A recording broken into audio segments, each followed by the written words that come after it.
Nigeria is undergoing a social-political transformation of immense proportions, and much of it has been identified as a negative spiral being consistently foisted by the absence of the right leadership. For instance, political participation by young people seemed to be at an all-time low, going by figures from the recent electoral cycles, and for the negligible percentage of those getting involved, it all comes down to what's in it for them.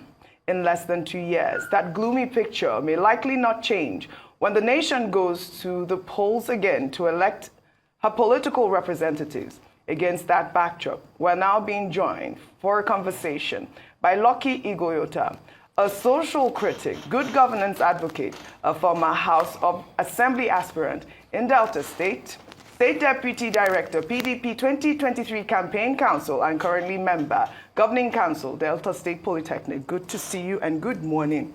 Thank you for joining us on the morning show. I mean, I guess the sum of that introduction, really, it's all about voter apathy and the participation of young people in the electoral process. What are you here to tell us? Thank you, Ochi. Good morning, viewers. Nothing to say but to just use the opportunity to activate the sensibility of the young people in our country. You know, globally, there's this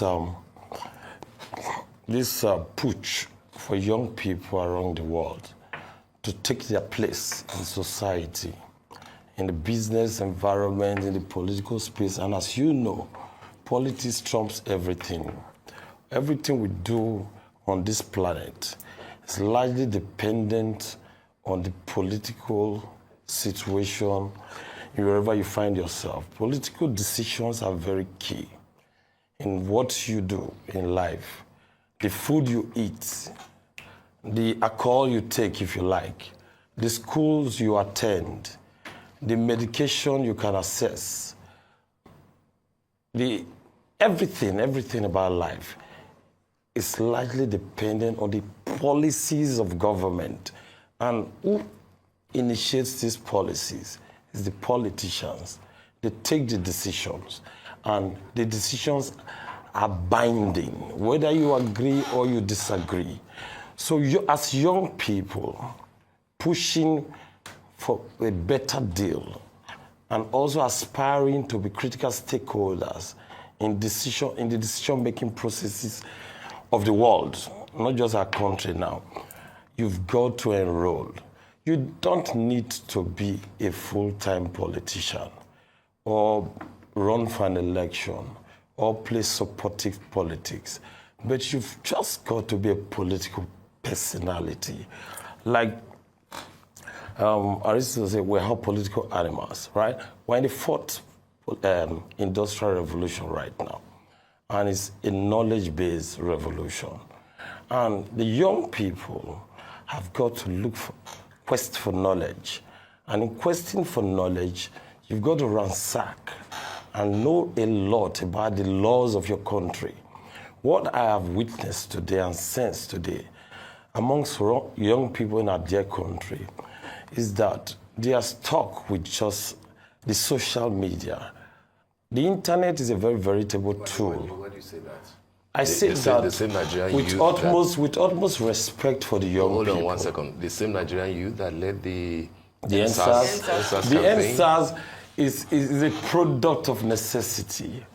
That happened because of what you and I remember very clearly. The NSAS started in my state, Ugele to be precise, close to Warri in Delta State. The SAS guys have been harassing young people. I just brought that in so that the NSAS was just a child of necessity. Okay. It was a child of necessity that was carried on the back of this same youth that you think are just wasting time on social media. I was going somewhere before you cut short me. Look, ask a young person today in Nigeria, an average young person. When we say young people, I'm talking of the guys within the 15-24 age bracket. Although you can extend to 35, or even 40, or even to some of us that's slightly above 40. Now, ask them about the history of their country. Most of them will go blank without the internet. They know nothing, absolutely nothing about their country, politically and otherwise. All they care is money, having a home, having a car. The young people have been reduced to a point where they are now into all manner of illegitimate means of making money because of our socio-cultural values. Our value system is poor. We've got to teach young people how to own and love their country. In loving your country, you'll be interested in what happens in your country. Ask them who is the first prime minister of Nigeria. Most of them don't know without the internet.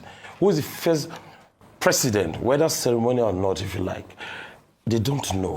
When did we became a republic? They don't know. Ask them which political dispensation are we. Now they don't know.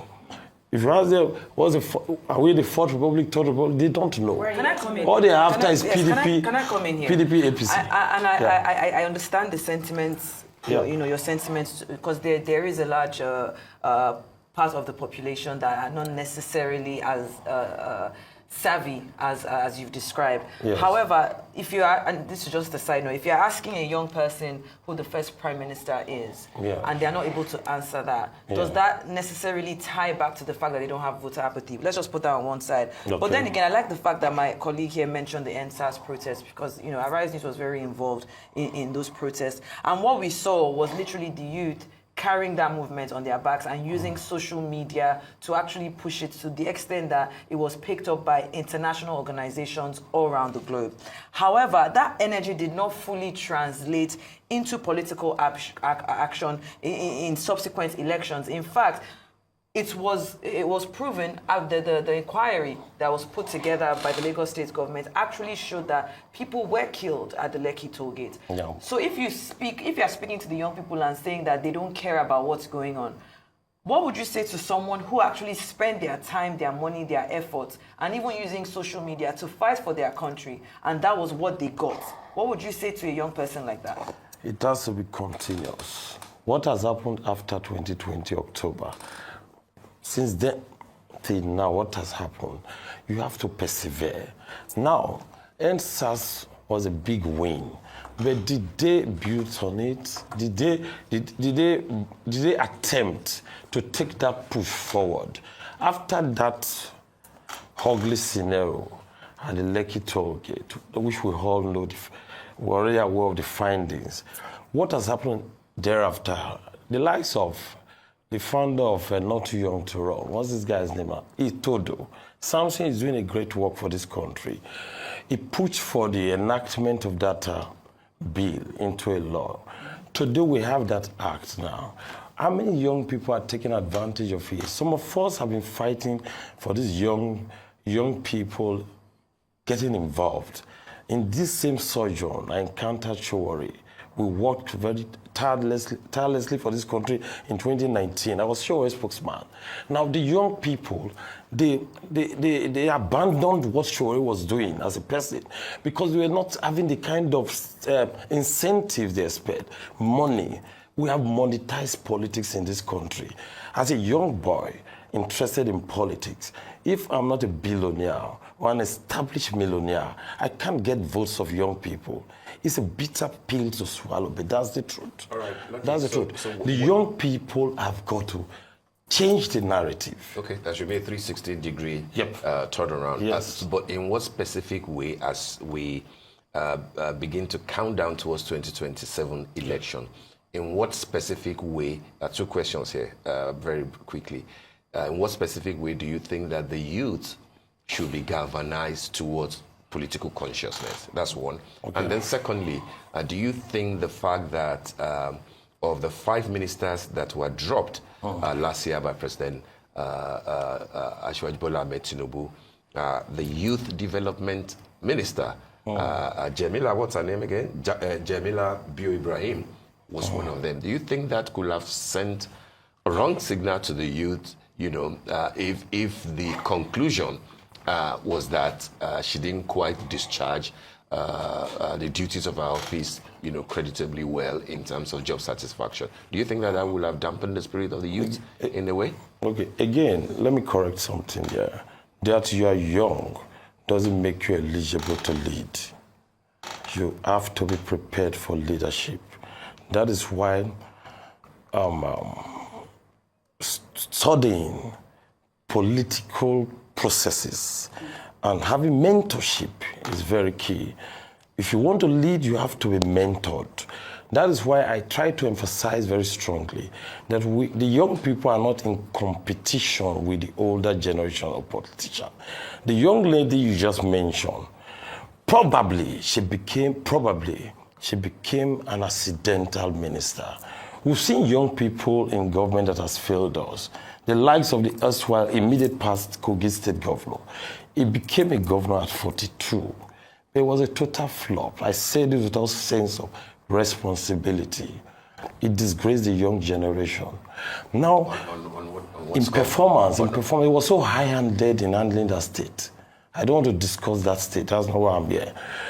Now, we've also seen many young people given the opportunity. In my state, for instance, the governor, I don't want to say this because I'm a PDP or because I'm from Delta State.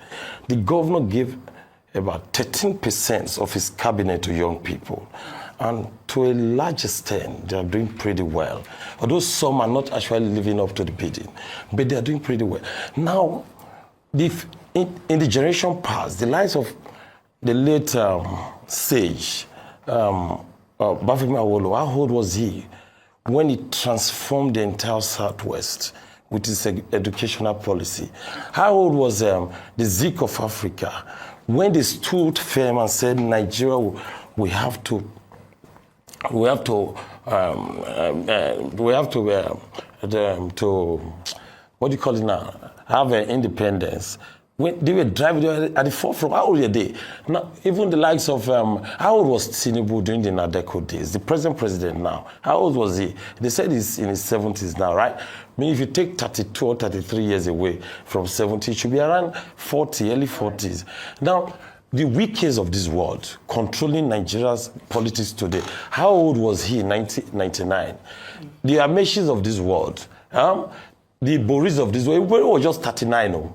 Many people don't know when he became governor, 1999. Oju's Okalo was just 37. All right. You get me? Peter Obi has shared bank, at least 2 banks before he became governor. All right, Mr. Lucky. Yes. Ighoyota. Yes. So in essence, there should be more youth participation. Yes, in involvement. politics. Get involved. Get involved. Yes. Right. Well, the money right. is not the issue. Right. Money will come if you are trustworthy. Well, we agree that the, politics is highly capital intensive. But if you are trustworthy, you have capacity, we will donate. People will donate. We are prompting a mobilization across this country very soon. All right. We will mobilize funds for young people that want to run for government. All right. Run for political office. We'll look forward to that. Lucky Ighoyota, social critic, would like to thank you very much for joining us on the morning show this morning. Thank you, Bob. All right.